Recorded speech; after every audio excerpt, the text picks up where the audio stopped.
Maria da Manta é uma criatura mítica do folclore português e galego. Ela é descrita como uma entidade malévola, um monstro com chifres e fogo nos olhos que vive em rios, lagos e poços. Segundo a lenda, Maria da Manta aparece às crianças que não obedecem aos pais ou que se deitam tarde demais. Ela os arrasta para as profundezas da água, onde elas se afogam. Para se protegerem de Maria da Manta, as crianças eram orientadas a obedecer os pais, irem para a cama cedo e rezarem antes de dormir. Elas também eram orientadas a não se aproximarem sozinhas de corpos d'água. Existem muitas histórias diferentes sobre Maria da Manta, mas uma das mais populares é sobre uma jovem chamada Maria, que foi desobediente e recusou-se ir para a cama. A mãe avisou-a sobre a Maria da Manta, mas Maria não deu ouvidos. Naquela noite, Maria da Manta foi até a casa de Maria e arrastou-a para o fundo do rio. A mãe de Maria correu para o rio para salvar a filha, mas já era tarde. Maria havia se afogado. Desde então, Maria da Manta tem sido um alerta para as crianças que não obedecem aos pais ou vão para a cama tarde. Até hoje, a história de Maria da Manta é contada em Portugal e na Galiza, para ensinar as crianças a serem obedientes e a também ficarem longe de corpos d'água sozinhas. A história de Cabra Cabriola é uma lenda do folclore lusitano que se espalhou por suas colônias e se tornou bastante popular no Brasil. Ela fala sobre uma cabra monstruosa que devora crianças travessas. A criatura, meio cabra, meio humana, tem dentes e garras afiadas, além de soltar chamas pelas narinas. A cabra cabriola é muito ágil e pode saltar grandes distâncias, o que torna muito difícil escapar da criatura. O monstro é mais ativo durante a noite.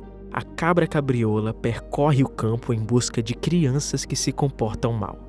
Caso ela encontre uma criança travessa, ela pulará sobre ela e a devorará inteira logo depois de cantar uma sinistra canção. Além de apavorar crianças, a cabra cabriola gosta de desviar viajantes e andarilhos, criando ilusões ou desorientando as pessoas em áreas remotas, fazendo com que se percam. Outras versões da lenda contam que a cabra cabriola invade a casa onde existem crianças mal comportadas e as colocam dentro de um saco e as levam embora para sempre. A lenda da cabra cabriola do folclore português e brasileiro continua a ser contada por pais que esperam que seus filhos sejam bem comportados.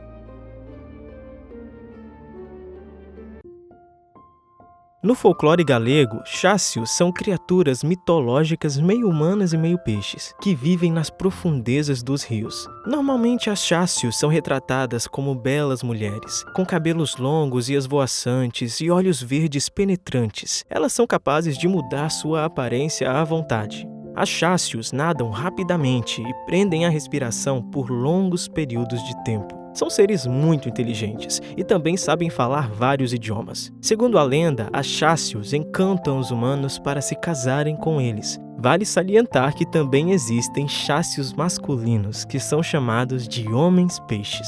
Existem muitas histórias sobre elas no folclore galego. Em uma dessas histórias, uma chácio se apaixonou por um humano, e eles ficaram casados por muitos anos. Contudo, a chácio acabou regressando ao rio. Em outra história, um chácio enganou uma mulher para que se casasse com ele, fingindo ser um humano. No entanto, a mulher acabou descobrindo sua verdadeira identidade e o deixou. A maioria dessas histórias acaba não tendo um final feliz. As chácios são frequentemente associadas à fertilidade e à água. Elas são seres que protegem muito suas famílias e seus lares. Além disso, elas são capazes de conceder desejos ou poderes mágicos àqueles que são gentis com eles. No entanto, também podem ser perigosos, principalmente para aqueles que os desrespeitam.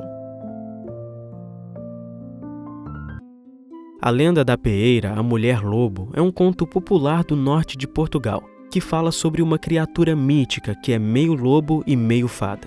As peeiras são seres metamorfos, similares a lobisomens, que podem se transformar em lobo ou humano a qualquer momento. Elas são muito bonitas, com cabelos longos e esvoaçantes e olhos penetrantes, além de serem extremamente inteligentes e poderosas, tendo o poder de liderar alcateias. Segundo algumas versões da lenda, as peeiras são resultado da união entre um humano e um lobo. Outras dizem que as peeiras nascem da 7ª filha de uma família, ou ainda que as peeiras são criaturas similares às fadas com um toque de licantropos. Independentemente das suas origens, as peeiras são seres benevolentes. Elas possuem uma profunda ligação à natureza, vistas como protetoras da floresta e dos seus habitantes. As peeiras também têm uma forte ligação com o mundo espiritual, sendo chamadas para ajudar na cura de doentes e feridos e na adivinhação. Algumas lendas dizem que elas podem acalmar a fúria bestial dos lobisomens, impedindo que eles se tornem hostis aos vilarejos próximos ao território das peeiras.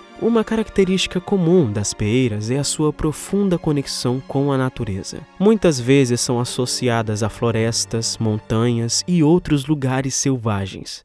Esta ligação sugere que elas representam um lado indomável e primal da natureza, bem como a relação intrincada entre o humano e o animal.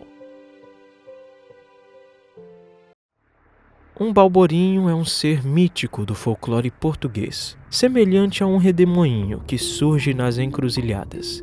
Dentro do seu turbilhão estão as almas dos camponeses que cometeram crimes agrários e não podem entrar no céu, porque estão em dívida com os vivos e precisam devolver o que roubaram. O balborinho é mais ativo ao meio-dia e à meia-noite, em tempo ventoso e em alguns dias de festa, como o Dia dos Mortos.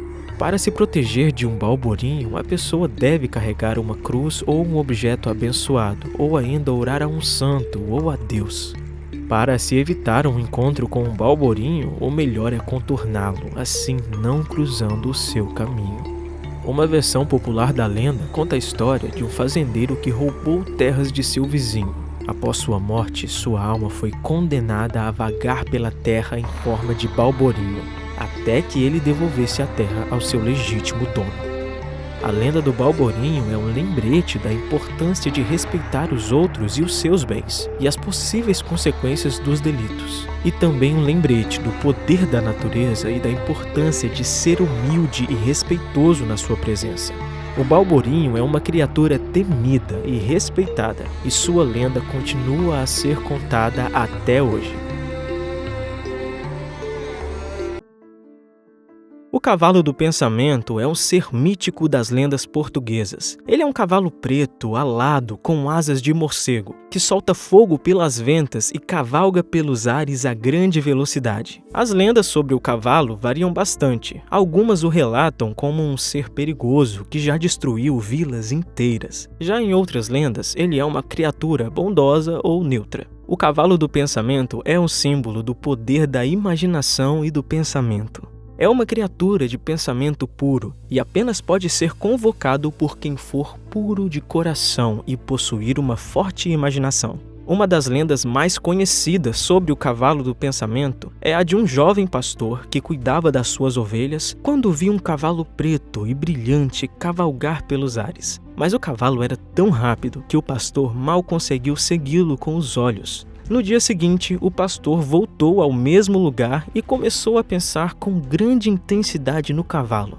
De repente, o cavalo apareceu diante dele, se oferecendo para levá-lo a qualquer lugar do mundo. O pastor aceitou a oferta e montou no cavalo. O cavalo voou pelos ares, levando o pastor para um mundo mágico, onde conheceu criaturas fantásticas e viveu aventuras inesquecíveis. Após vários dias, o pastor decide regressar ao seu mundo. O cavalo o leva de volta ao lugar onde o tinha encontrado e desaparece. O pastor nunca mais viu o cavalo do pensamento, mas nunca esqueceu as aventuras que viveu com ele. O cavalo do pensamento é uma criatura que representa a magia da imaginação. É um lembrete que, se pensarmos com grande intensidade, podemos realizar qualquer coisa.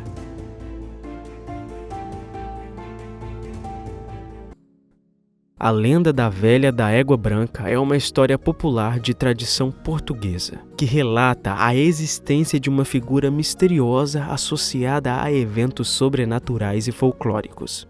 De acordo com a lenda, a velha égua branca é uma mulher idosa, enrugada e vestida de branco, que monta uma égua branca como a neve. Segundo algumas versões da lenda, a égua teria a capacidade de voar ou desaparecer rapidamente. A velha da égua branca percorre aldeias e regiões remotas do sul de Portugal. Ela é vista como uma espécie de mensageira ou até mesmo um presságio de acontecimentos importantes ou desastres iminentes. Ela tem a capacidade de prever o futuro, aparecendo nas noites mais escuras e silenciosas para entregar mensagens ou advertências sobre eventos que acontecerão na comunidade. Muitos veem a velha da égua branca como um mau presságio. A sua aparição, especialmente em noites sombrias, pode ser interpretada como um sinal de mudança ou um aviso. Outros acreditam que ela pode ser uma guardiã das terras no Algarve, e é uma herança dos antigos celtas que ali viveram. Ela patrulha os campos e protege as aldeias. O símbolo dessa figura folclórica é complexo. A égua branca por si só é um símbolo poderoso. Na cultura europeia, o cavalo branco muitas vezes é visto como um portador de boas notícias ou como um ser místico. A combinação da velha, frequentemente associada à sabedoria e ao conhecimento, com a égua branca, traz uma dualidade de mistério e poder. A lenda da velha da égua branca, entre muitos exemplos da rica tradição folclórica portuguesa, embora seja uma história antiga, ainda ressoa na cultura moderna. Ela é mencionada em canções, poesias e obras de arte, servindo como uma ponte entre o passado e o presente.